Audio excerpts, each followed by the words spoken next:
If you have ever read the first three words of the United States Constitution, you have read the work of a man almost no one remembers. Those three words, "We the people," did not appear in any earlier draft. They were not voted on. They were not debated by the convention. They were written late in the summer of 1787 by a brilliant, witty, one-legged American who would die in obscurity. He thundered against slavery while his own family profited from it. He was the only foreign minister who never left his post in Paris through the bloodiest months of the French Revolution. And he wrote the line that has opened the American story for almost 2.5 centuries. Some people change the world, and the world never learns their name. This is without whom. His name was Gouverneur Morris, and he was born in 1752 on a great family estate just north of New York.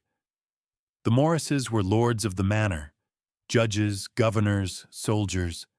The family was wealthy on the labor of enslaved African men and women. His own half-brother would sign the Declaration of Independence.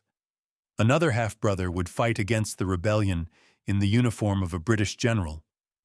He was a strange and serious child. At 12 years old, he was sent to King's College in Manhattan. He was already finishing his studies at 16. He read 4 languages. He was admitted to the bar of New York at 23. He was tall, broad-shouldered, witty, and dangerously sure of himself. The American Revolution was about to begin. When it came, he chose the rebellion.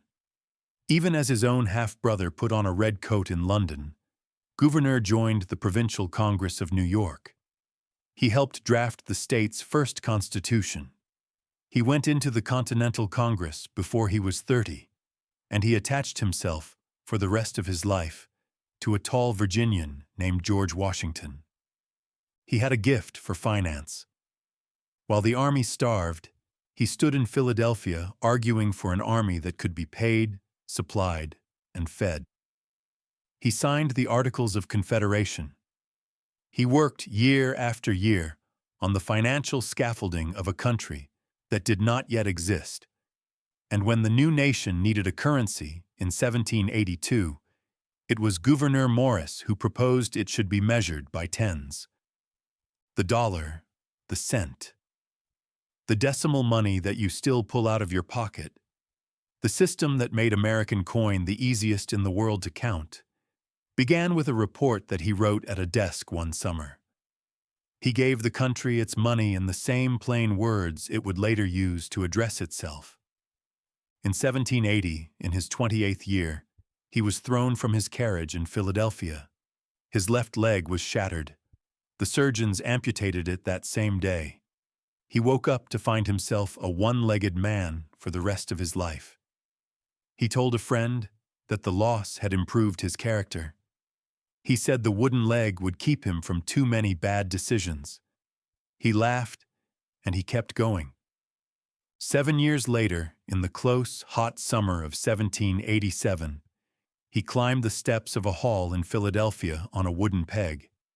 Inside, the leaders of the new United States had been arguing for months. They could not agree on what the country was. They could not even agree on what to call it. The convention was on the edge of collapse, and no one spoke more than Gouverneur Morris. He gave more speeches than any other man at the convention.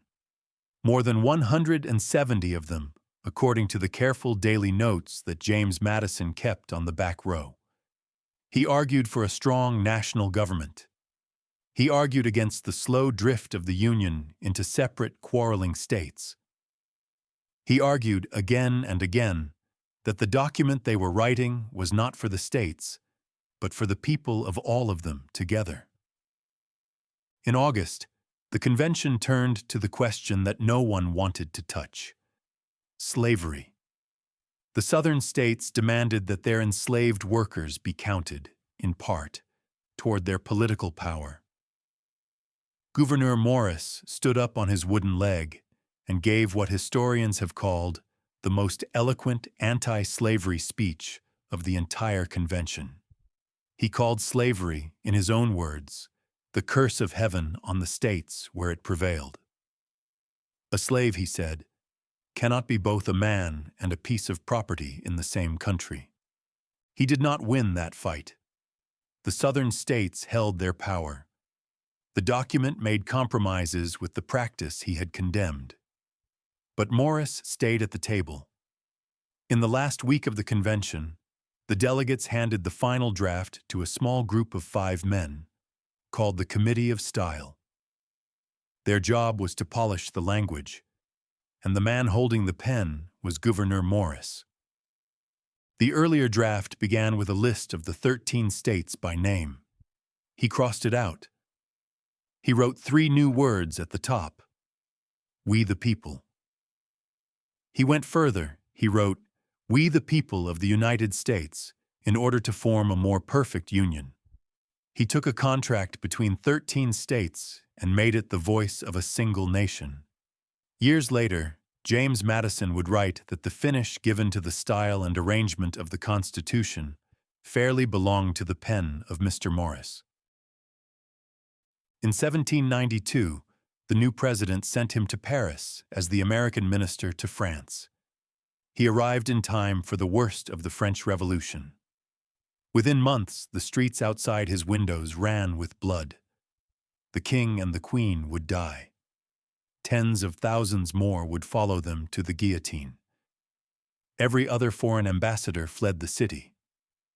Gouverneur Morris stayed. He was the only foreign minister who never left his post through the entire reign of terror. From inside his Paris residence, he had tried to save the king. He held the royal family's escape plan in his pocket. The plan failed. After that, he hid French aristocrats inside his own home when the mobs came searching for them. He bribed officials. He smuggled people out of the country. And every night, he kept a private diary of what he had seen. He recorded it all: the shouting outside his windows, the carts of prisoners going by, the names of the dead. Most of what we know about the inside of the terror, we know because of his pen. He came home in 1794. He served as a United States Senator from New York. He married late in his late 50s, and he had 1 son. In the last years of his life, he chaired the commission that planned what would become the Erie Canal. He was, by every measure, one of the busiest minds of his generation. But he had a powerful, sharp tongue, and the men who came after him preferred safer founders. He left no political dynasty. He founded no party. He had no devoted biographer the way Hamilton had Washington's letters. The brightest man at the convention was politely forgotten. He died on a cold November day in 1816, at the age of 64. He died at his family estate in the same upstairs room in which he had been born. The half-brothers, the Revolution, the wooden leg, the convention summer, Paris and the terror, the dollar and the cent, the Senate, the Canal. All of it ended in the same room where it had begun. His diaries from Paris would not be published for nearly 70 years. Most Americans never learned his name. Most American schoolchildren, taught the names of the founders, were not taught his. The Constitution itself, for almost 2.5 centuries, has opened with his words and given him no credit at all. And yet, every president who has ever taken the oath of office has taken it under the line he wrote. Every court that has ever ruled has ruled under the line he wrote. Every protest, every march, every speech that has ever invoked the American people has invoked the words that one one-legged, sharp-tongued, half-forgotten New Yorker wrote that summer in Philadelphia. We, the people. He gave the country the way it begins. The world you live in was built by people you have never heard of. And now, you know one more name. Gouverneur Morris. Like and subscribe and stick around because the textbooks left a lot out. Thanks for watching.